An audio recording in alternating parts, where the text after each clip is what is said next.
Science just proved that African hair is not just hair. It is a biological shield built to survive the sun. For thousands of years under the brutal African sun, this hair evolved to protect the scalp from extreme heat. Those tight curls create a natural air pocket that blocks heat like a helmet. And here is what most people never realize. This hair shrinks up to 75% of its actual length. Straighten it out and it can literally reach your waist. Built to protect, built to survive, built to last forever. What's going on, everybody? This is Afro Think Tank. Today we're going to talk about African hair. Y'all know how serious we African people take our hair. Our hair is just not something that we style and just go to work or style and hit the gym. Our hair is a statement. Our hair is a language. When we do our hair, we are speaking a language. You got to understand, us black people, we are masters of communication, and we communicate in various different ways, including how we look. Our hair is a form of communication, right? Our hair symbolizes certain aspects of life and certain principles of being African. That's why our hair is one of the things that's constantly being attacked by our enemies. That's why in Africa, when they brought Christianity and Islam, what is one of the first things they did? They covered our hair. They shaved our hair. They shaved our power. They cut our power.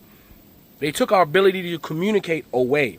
They took aspects of our culture away by shaving our head. That's what Christianity did. It shaved the culture off of our heads, right?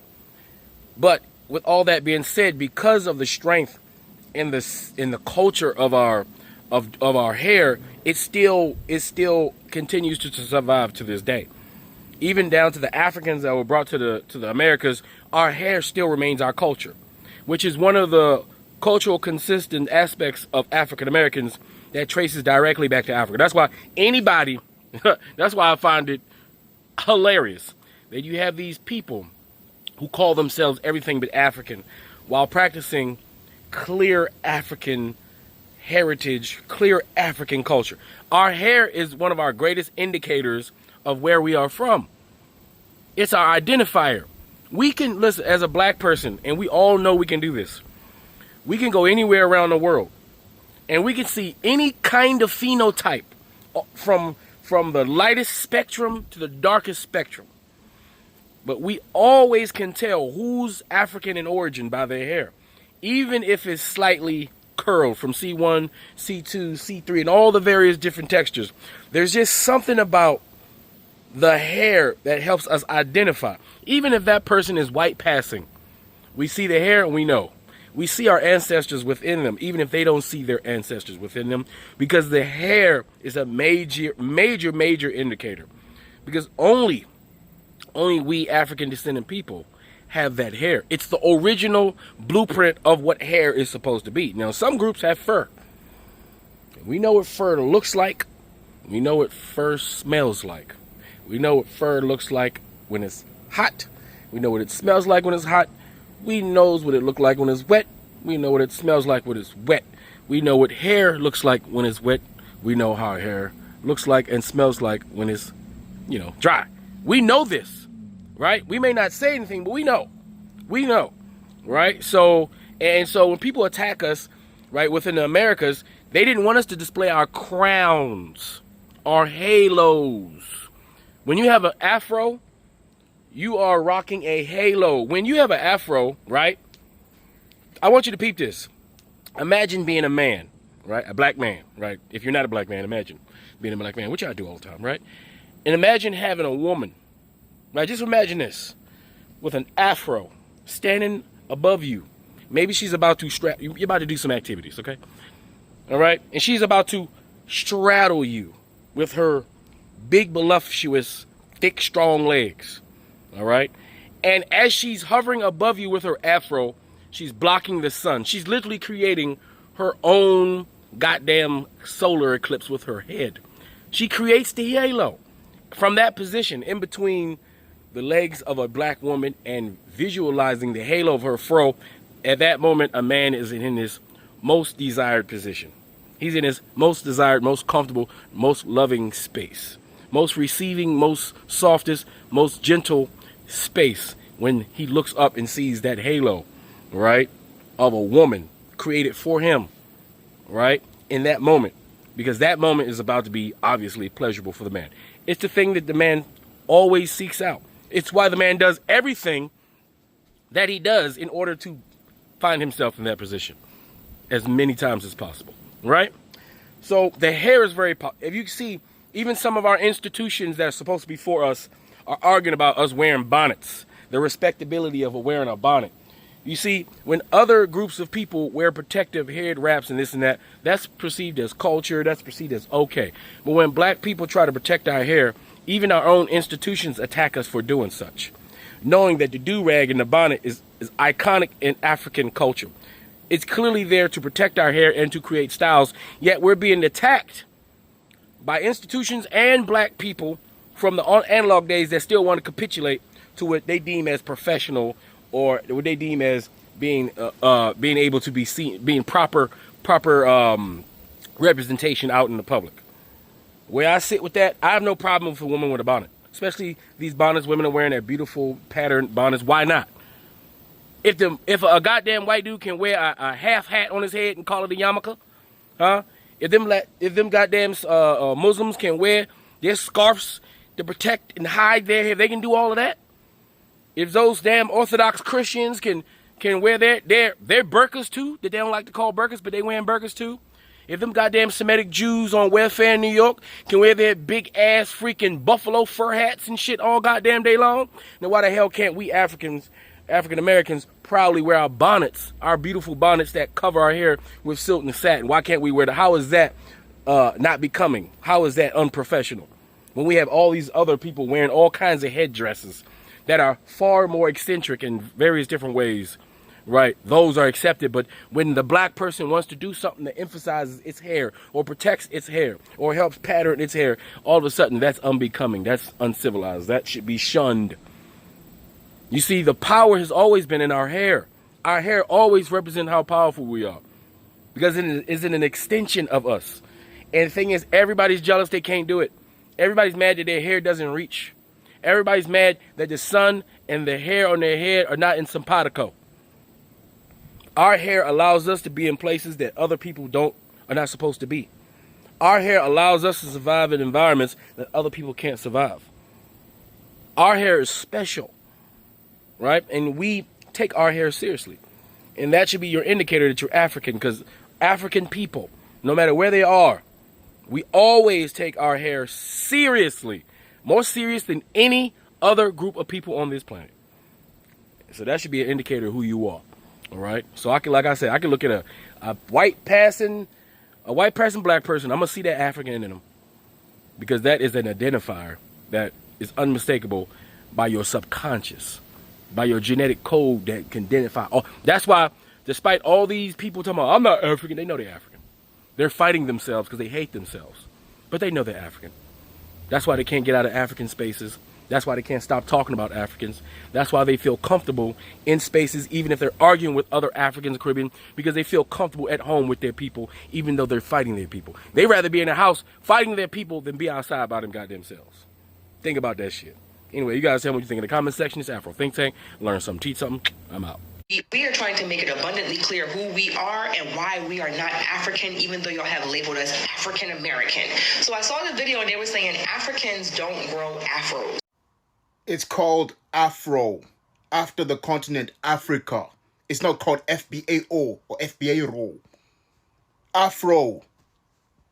Come on. This is an Amhara person from Ethiopia, okay? The fro is part of our culture. You see it in Ethiopian art. You see it in other African art, okay? You see it in the hairstyles, traditional hairstyles, pre-colonial hairstyles. However, for some reason, the colonizers didn't like our hair, so they said, you need to cut that hair off. So that's why you see some Africans with short hair in schools and stuff like that. Is due to colonial bullcrap, okay? Another example, a Tigrian woman in Ethiopia. What's that around her head? Afro hair. Tutsi man. What's that on his head and chin? Afro 4C hair. Well, sure, it might not be 4C. We have varying hair. It's not just 4C. We have varying hair. Okay? Beautiful Malagasy woman with a beautiful long Afro hair. What is that on their head? What do you think is going on with our hair? Huh? Beautiful young lady from Guinea-Bissau with a beautiful Afro hair. What's that? What's going on here, huh? Did an FBA go to Africa and make and give us their DNA, and thus we have Afro? Bruh, I can go on and on. I have an entire collection of different hairstyles and traditional hairstyles from all over the continent. Hairstyles based on what? Afro hair. Need I go on? Need I go on? I'll go on with one more example. This is a Tigrayan man in Eritrea. What's that on his head? Afro. Okay? Listen, if you want to be unique, separate from Africans altogether, change the name of your hair then. Don't call it Afro. Call it FBA roll, or call it Hebrew roll, or call it Native American roll, whatever you want to say, all right? Honestly, this is sad, bro. Absolutely sad. How can you... an entire continent. How can you think an entire continent can't grow what's called an Afro when it's... the name Afro is based on the name of the continent? Yeah? If you're not... okay, listen. If you're not African, you don't have anything to do with Africa. Africa's nothing. You're a Native American, you're a Hebrew, you're even a Martian. Don't call it Afro. Call your hair, like I said, FBA roll or Hebrew roll, or call them Solomon. Wait, what's that guy in the Bible? Solomon roll. Yeah, Solomon roll or something. You know what I mean? There you go. My algorithm and people sending me this stuff. You guys know what you're doing, man. You need to chill, man. This is getting annoying. All right. This hair texture that I have is indigenous to so many different African countries. I'm Yoruba, I'm Nigerian, and this is indigenous to us.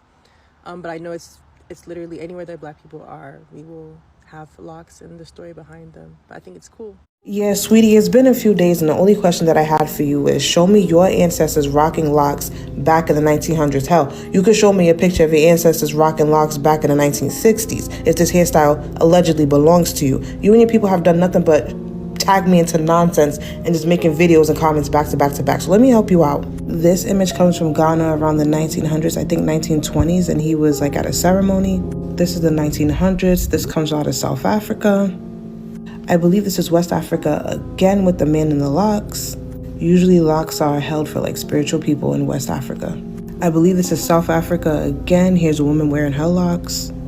I believe this is Namibia. I think they got the time wrong. I could be wrong, but again, women wearing locks all the way down their back. And this one is more recent. This is Kenya, and I believe this is either 1960s or 70s, but men wearing their locks. That's all you had to do. I didn't need the comments. I need the back-to-back videos. If this hairstyle belongs to you and not Africans, show your proof, honey. Guys, I bumped into a video of a woman that was wearing a natural hair. She's a doctor. And the comments just took me out. Everyone was complaining of her hair. Oh, she needs to, that hair looks like she's a mad person.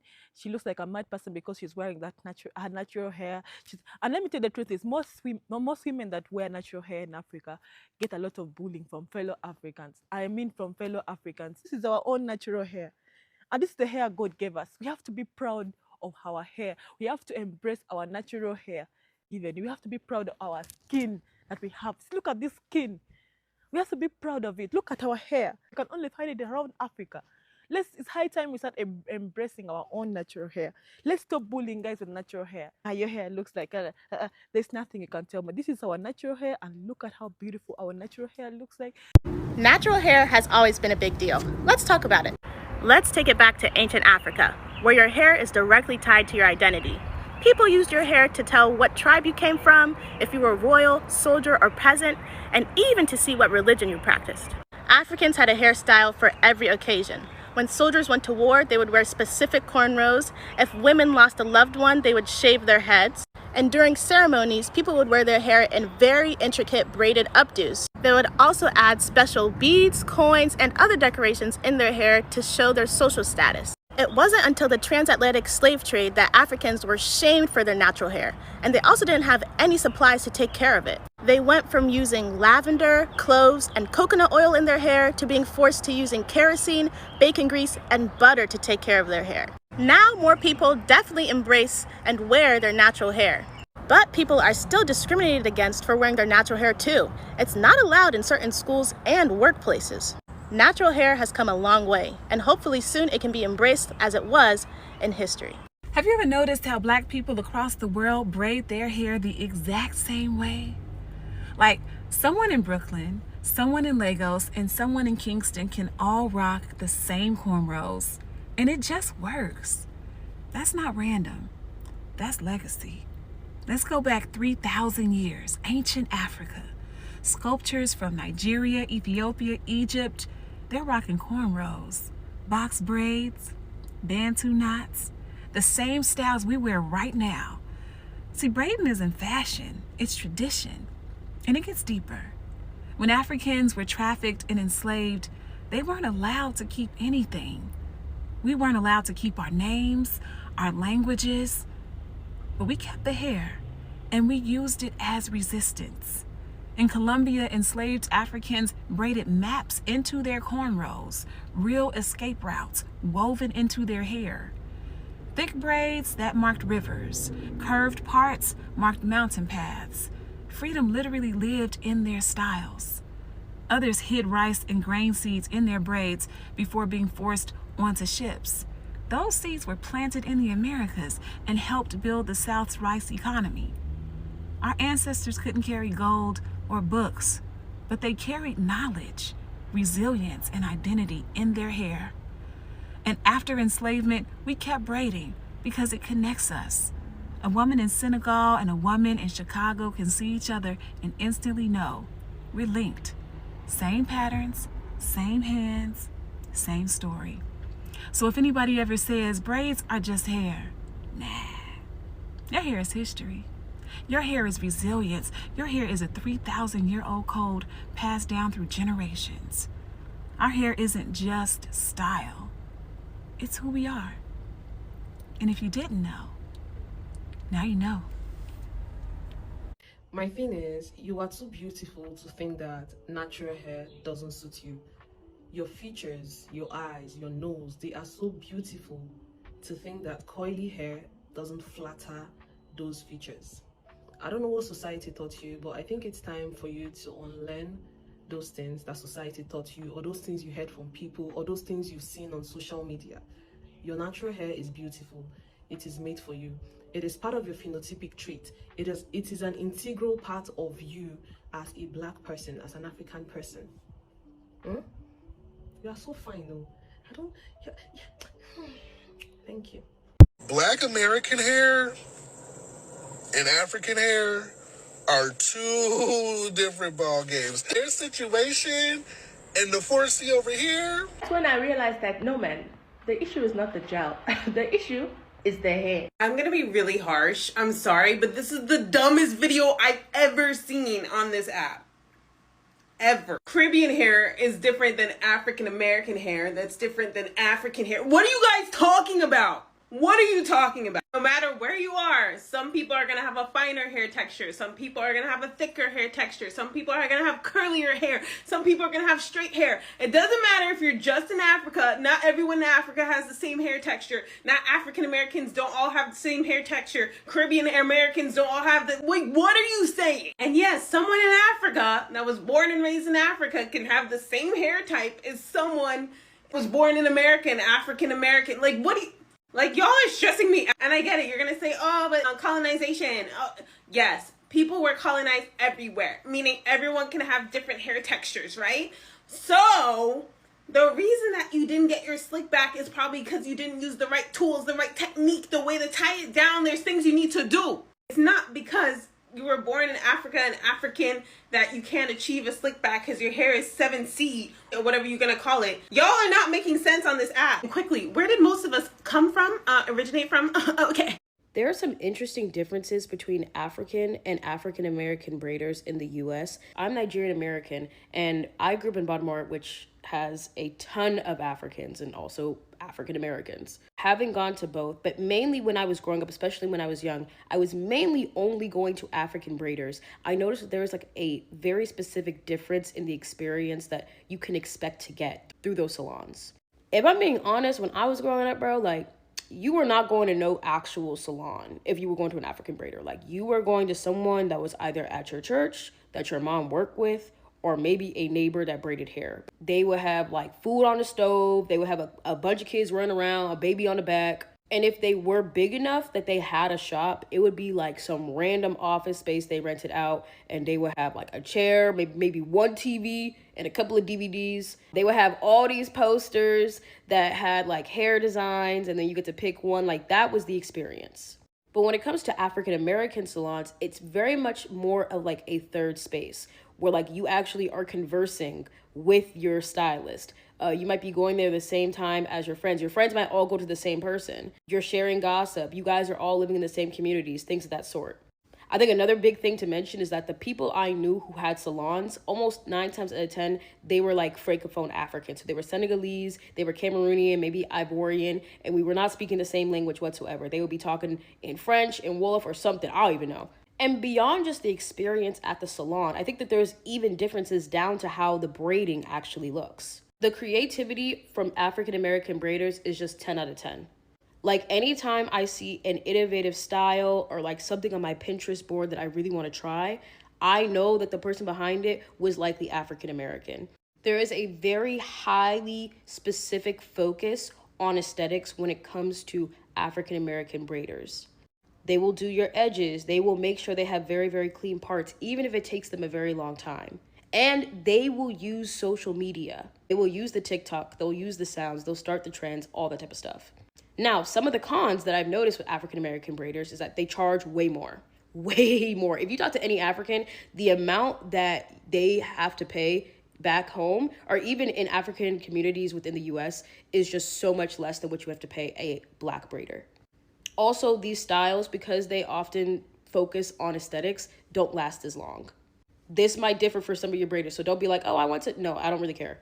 The parts are typically bigger. The type of professionality, I guess I'll call it, or like customer service, can also be different. The concept of paying a deposit to do hair, like, I had never, in all my years going to African braiders, I had never heard of something like that. Even having like a website with like all the rules that you need to follow in order to go to this braider, have never heard of that. Also, having to bring your own hair, again, that's just differences, y'all. That's just differences I've noticed. Now, with African braiders, yeah, like, this is where a lot of the braiding started, you know, like when you go back to the homeland. So they know how to do their shit. The parts are going to be small. The parts are going to be neat. It's going to be fast.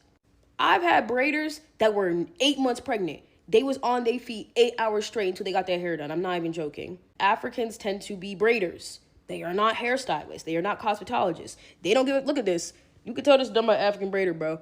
You can tell she don't give a fuck about my edges. She care about getting that braid in.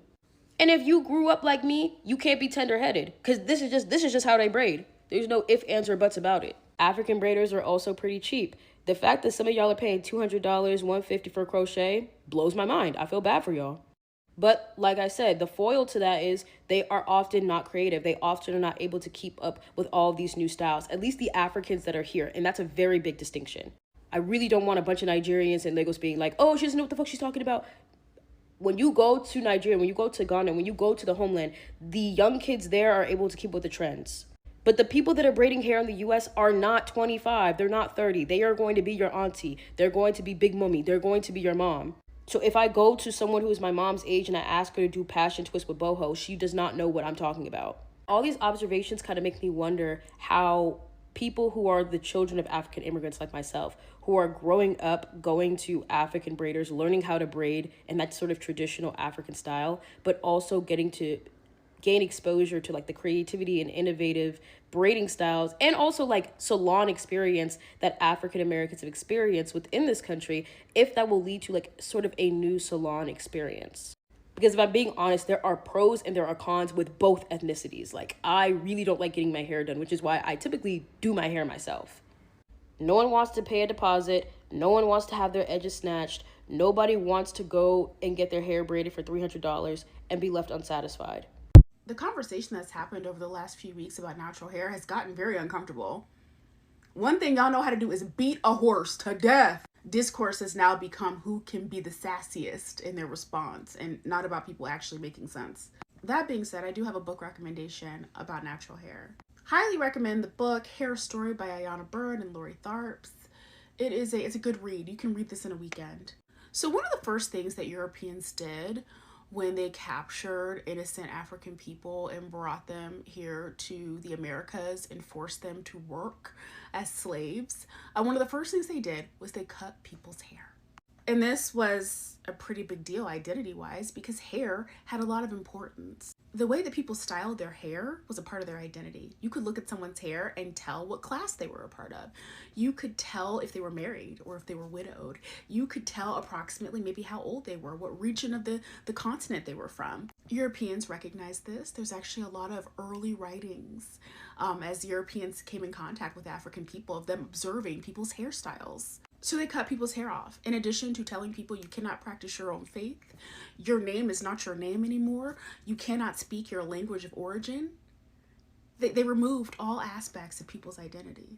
One of the reasons that the transatlantic slave trade was so successful was because it completely relied on the dehumanization of an entire race of people. If we remove the aspects about them that tie them to a unique identity, right? We dehumanize them. It makes it a whole lot easier to look at them as livestock. Our hair requires moisture. It requires hydration. We need tools that allow us to detangle our hair and comb through it, right? We didn't have those things here in this country. Our ancestors were using bacon grease and lard to moisturize their hair and scalp. They were combing their hair with the same things that you comb out wool with because this was as close as they could get to something that mimicked the tools that we had back in Africa. Not only that, they literally didn't have the time to do their hair, right? You know how long wash day takes? They didn't have that back then. And let's talk about wigs for a second, okay? So in the 17th century, white men were wearing wigs, all right? It was actually sort of a status symbol. And so since Black people and white people were in close proximity, because quite literally the white people were owning the Black people, they saw the wigs and they started to emulate that. Our relationship with our hair is so much deeper than aesthetics. Okay, it really is. It really is that deep. And I invite you to go check this book out to learn a little bit more about that. Have you ever wondered why hair is so important in many African cultures? Today, many people see braids, cornrows, dreadlocks, afros, and twists as fashion. For centuries, African hair was much more than a hairstyle. It was actually a language. Long before social media, passports, or identity cards, a person's hair could reveal their age, social status, marital status, wealth, religion, or even where they came from. In many African societies, hair was considered sacred because it sat at the highest point of the body, closest to the heavens. Across the continent, different communities developed unique braiding patterns that could instantly identify who the person was or even where they belonged. Even the famous hairstyle known as cornrows has a fascinating history. The name comes from rows of crops that were planted in fields, and the braids themselves actually resemble long lines of crops that were planted in a cornfield. But hair was not only about beauty. During the transatlantic slave trade, many Africans were forced from their homes, and their identities were also stripped from them. Well, according to historians and oral traditions, some enslaved Africans in the Americas used braided hair to preserve cultural knowledge, and in some cases, this braided hair was also used to represent roads, routes, and landmarks as well. While some stories have now become difficult to verify centuries later, hair has always remained an important way of preserving identity under oppression. Yet today, many people do not know this history. Instead, the hair industry is now worth billions of dollars. Human hair is traded across continents, with some of the world's most sought-after hair coming from donations made in temples in India before being processed and sold around the world. So next time you see braids, cornrows, locks, twists, or even an afro, remember, you're not just looking at hair. You're looking at history. My biggest flex is being able to walk out the house with my natural hair, not a wig and weave in sight. Okay, that's the biggest flex. So when I tell you, I started wearing wigs and weave at 2019 when I was 19 years old. And now I am 26 years old and I am now embracing my natural hair, actually wearing my natural hair out in the world, actually taking a break from the wigs. It's been 4 months now that I have not put a wig on my head, and the growth and the health of my hair literally skyrocketed from the first time that I wore up my hair. This was the first time that I wore up my hair and I took a break from the wigs, and now this is 3-4 months after, and when you could see the difference now. And I would say this is the most biggest flex. Not being able to wear a textured wig that's not my texture, being able to embrace my natural hair and what a black woman originally is with their kinks and their curls. This is the biggest flex. I don't care what nobody got to say. The biggest flex as a black woman is being able to walk out the house with confidence with your natural hair without a wig and weave on your head. One of my biggest black pet peeves is when black people try to act like if a black woman has hair past her ear, then she has long hair. I'm gonna use this video as an example.